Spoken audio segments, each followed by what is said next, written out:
It's really, really important then to not just focus on SEO or not just focus on ads or anything along those lines. It really has to look at all of that together. Your ads just aren't going to convert that well if your brand sucks. The more times they're exposed to your brand, the more they're going to start to remember that brand. Now they're seeing you locally, they're seeing you digitally, they're seeing you on their television, they're seeing you everywhere. And when you have that happening, you cannot not get a crap ton of business from it. Hello, friends. I'm Adam Loveridge. Welcome to the Home Services Marketing Podcast, Growth to Acquisition. I'm the owner and founder of Job Calls. We're a home services marketing agency specializing in heating, air conditioning, plumbing, and remodeling contractors. For more information about Job Calls, visit us online at www.jobcalls.com. Hello and welcome to the Home Services Marketing Podcast, Growth to Acquisition. My name is Adam Loveridge with Job Calls, and I'm so happy to be joining you here for another episode again today. We're going to be talking about ads today. So far, we've been covering, how would we get started as a HVAC plumbing company, a remodeling company, that sort of thing. And we've talked a lot about search engine optimization. We've talked a lot about branding. And what I'd really like to cover here today is more for those HVAC plumbing companies, those remodeling companies that are already doing multiple seven figures and are really looking to just dial up the volume in terms of lead generation and also in terms of brand traffic. We'll talk a little bit more about that. But this last week, I had the opportunity to talk with a plumbing contractor here in my own backyard in Utah. And it's a commercial company. So if you're familiar with the commercial space at all, which you probably are if you've been doing HVAC and plumbing, these guys have been working with general contractors, specifically home builders, and doing all of the initial rough out plumbing and finished plumbing for new construction. Okay. And over the past several years, they've grown to about $9 million a year in revenue and are just starting to kind of look now into getting into more of the retail and the residential side. And so if you're in the commercial space already and you're already doing some volume that way in plumbing or HVAC, then you already know that the name of the game is really about price, and it's about that consistency and making sure that you've got enough guys to get those jobs knocked out on the builder's time frames. But when it comes to residential, it's a bit of a different game. And so the things that people are going to be looking for in the residential is going to be brand as a first and foremost. And when I say brand, what do I mean by that? Well, what I mean very specifically is they're going to want to look at your reviews. Okay, chances are if you've been doing commercial HVAC, commercial plumbing, your digital presence hasn't really mattered that much to you. And it really doesn't have to, right? You do a great job for a contractor. They're going to keep hiring you back for that development that they're working on. They're going to keep bringing you into the commercial constructions or commercial remodel projects that they're working on. And you have these really, maybe two or three or maybe a handful of customers at max that you're working with, and you just keep providing that service over and over and over again. When it comes to residential, however, people are very much digitally inclined. So number one, making sure that you have an incredible website that is really speaking to their issues, their problems, their desires is going to be absolutely paramount. Another thing that's going to be really, really important is making sure that your Google business profile is really well optimized. It speaks to who you are. You've got solid reviews on that thing. You're consistently posting out onto Google Business. And really, you're looking at kind of what is that experience that we want to portray to consumers, because that's the major difference between obviously commercial and residential, right? In commercial, it's a business. The decisions are made like a business and they're often cold, definitely calculated. But in residential, it's a lot more emotional. When I've got a water leak, as an example, in my, my home, right? I'm going to get it taken care of. But more importantly, it's really about who do I trust to have in my home? Having that base establishment of your brand on Google in the form of a well-optimized and well-maintained Google business profile, equally well-optimized website, but something that really speaks to those hot points for those consumers that shows that you're trusted, that shows that you're reputable, that shows that you're going to show up on time, that you're going to do a good job, that you're going to be fair from a pricing perspective. And those are really the things that consumers are going to want to see as you start to break into the residential market. I get quite a few contractors that come to me and say, hey, I need leads right away. We're trying to grow. We need more job volume. We're trying to keep our guys busy. We're trying to keep the trucks on the road. And, one of the challenges with SEO, as you may already know, is that it takes a while to really get that traction. And so ads is a really incredible play. And we've actually been recommending now for several years Google's local services ads. And I'm here to tell you at the beginning of 2025 that I'm not doing that anymore. In fact, we're not even supporting Google's local services ads at this point because it is such a simple system that there's literally no control over it whatsoever. And what we're seeing is that companies that were previously getting calls on a consistent basis from LSA have been slowly tapering down, often into obscurity.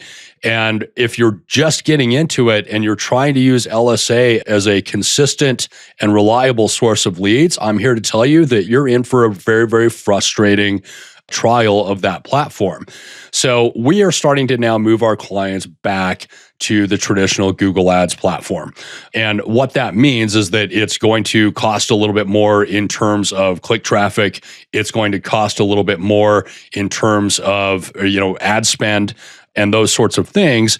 But if you're coming from a space of been doing commercial and now you're looking at going into residential, the other thing that you really need to consider is that if you don't have all of the underlying systems put into place as a first priority, it's just not going to work that well. And the reason is because of buyer behavior. Okay. Put yourself in somebody's shoes. Let's say you don't know how to fix a furnace and it's middle of winter, the furnace is down, you need to go find somebody. So they're going to go out to Google, they're going to type in furnace repair near me or heating repair near me or something to that effect, right? And when they're looking at all of this, they're going to be seeing LSA at the top, right? The Google guaranteed spots. There's usually going to be 2 or 3 ad spots. Down below that is going to be the maps. And a lot of people are still going to go down to that. But if you have a really well-defined ad that speaks to, let's say in the case of furnace repair, right? It's an ad that says emergency furnace repair, same day service available, no trip charge, no overtime charge kind of thing, right? So something to kind of catch their interest and say, all right, here we go. Now they may click through that ad to your website, and hopefully you're sending them actually to a dedicated landing page so that they don't have necessarily the ability to navigate through your entire website and kind of get lost in there. But what will often happen, and what we have seen happen pretty consistently, is that they don't convert off of that initial click. What they're then going to do is they're going to go back to Google and they're going to Google your business name.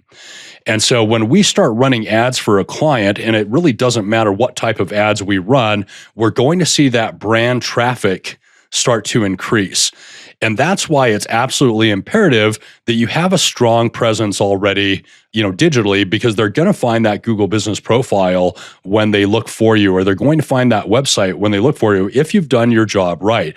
And really what we're talking about is Google's knowledge graph. And I won't go too far as a segue into this, but if you go Google your business name and you are seeing mixed results on that first page, meaning that, okay, there's our website, there's a Yelp listing, there's a Yellow Pages listing, but then here's 3 of our competitors, and then here's some obscure company from Australia down here in the search results. Okay, that knowledge graph, or what Google knows about your business, is insufficient. Okay, your brand isn't really fully established.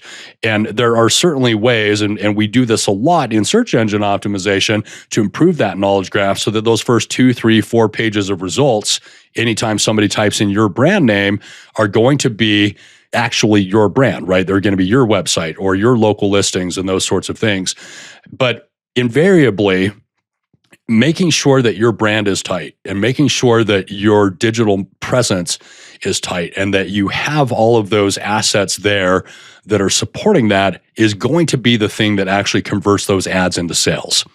Because a decent percentage of them may hit your website, they may not, but they're almost always going to go online, Google your business name, read through your reviews, maybe check out your website, and then they'll call. Here at Job Calls, we really feel that marketing is not just tactics. It's not just SEO. It's not just ads. It is really about how do we develop an entire ecosystem that surrounds our brand, okay? Let me offer a little bit more clarity for this. So as an example, that same person that's going out and looking for furnace repair near me, they go in there and they type that in, and let's say that you are on LSA, and even if it's not necessarily producing leads for you, you show up there. Then you've got Google Ads right below that, and you're showing up there. Through proper SEO, you're now showing up in that Google Map pack as well. And we're talking about local SEO here, right? So after that, you start looking down in those organic spots, and it's very, I won't say easy, but very reasonable to also get one, sometimes even 2 or 3 organic placements on the first page of Google. So why is all of this important? Well, it's the rule of 6. Okay. There's this old adage that comes from, the old ad guys, right? That somebody needs to experience your brand 6 up to 10 times before they're really going to recognize your brand, before that brand is going to stick into their mind, right? Why do you think Coca-Cola and Pepsi spend millions and millions of dollars marketing on the Super Bowl every year, right? It's that brand recognition. And so it's really, really important then to not just focus on SEO or not just focus on ads or anything along those lines. It really has to look at all of that together. And that's going to be especially true if you are coming from a space where you've done really well in commercial, you're now trying to move into residential, and you don't actually have a brand yet, right? You don't have a brand outside of that commercial space.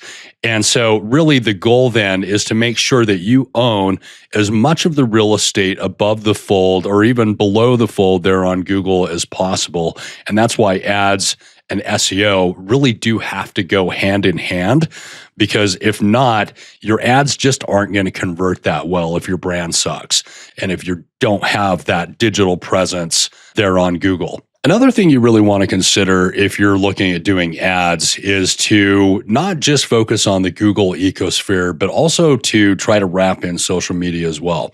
So specifically what I'm talking about is retargeting. It's very, very simple to do and actually pretty dang cheap, frankly, because you've already created the interest of that user when they went out and typed in furnace repair near me. And now they've come to your website, they've come to a landing page, and you want to have a pixel on that landing page. And all that pixel does is it tracks you around the internet, right? It's a cookie. If you've ever gone out and searched for, let's say you're looking for a new car, and then all of a sudden you start seeing ads all over Facebook and Instagram or ads all over the Google ecosphere, that's retargeting. Okay. And it's a really, really effective way to hit that high touch point. And what we see there is that conversions will usually increase by as much as 20% if we just use effective retargeting on the Meta ecosphere, right? So we're talking about Facebook and Instagram specifically. And by taking that pixel and keeping all of that information, you're able to follow them around so that if they come back to Google, they're still going to see you. If they're on Facebook or they're on Instagram, they're still going to see you. We can also take that same pixel or that same information and run display ads on the Google ecosphere as well. And that's going to go out to probably millions, frankly, of other websites, or at least, and we have some control over that, but we can basically say, we want to show up here, we want to show up there, but it's all about really just trying to capture the interest of those people while they're hot, right? While they're looking, and then staying in front of them consistently. That is really, frankly, the best way to do passive follow-up when it comes to any type of ads. So the last thing that I'm going to talk about here today, when it comes to marketing as an ecosystem, as opposed to just marketing tactics, is a little bit more of an advanced strategy. I'll preface this with a story. This last summer, the Summer Olympics happened over in France, and I actually went and signed up for Peacock, which I didn't have access to before. Well, didn't pay for a subscription to before because they were hosting the Olympics. And what was interesting is that every time they went to a commercial break, there was an electrical plumbing heating company from my backyard. They're a large one, Any Hour Electric. They're doing probably about $1 million a month in advertising. But literally every single time it went went to a commercial, I saw an ad for any hour. Okay.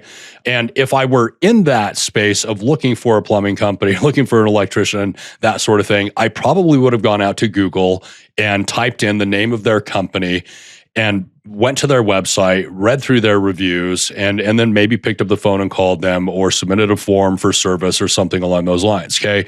Those ads are called CTV.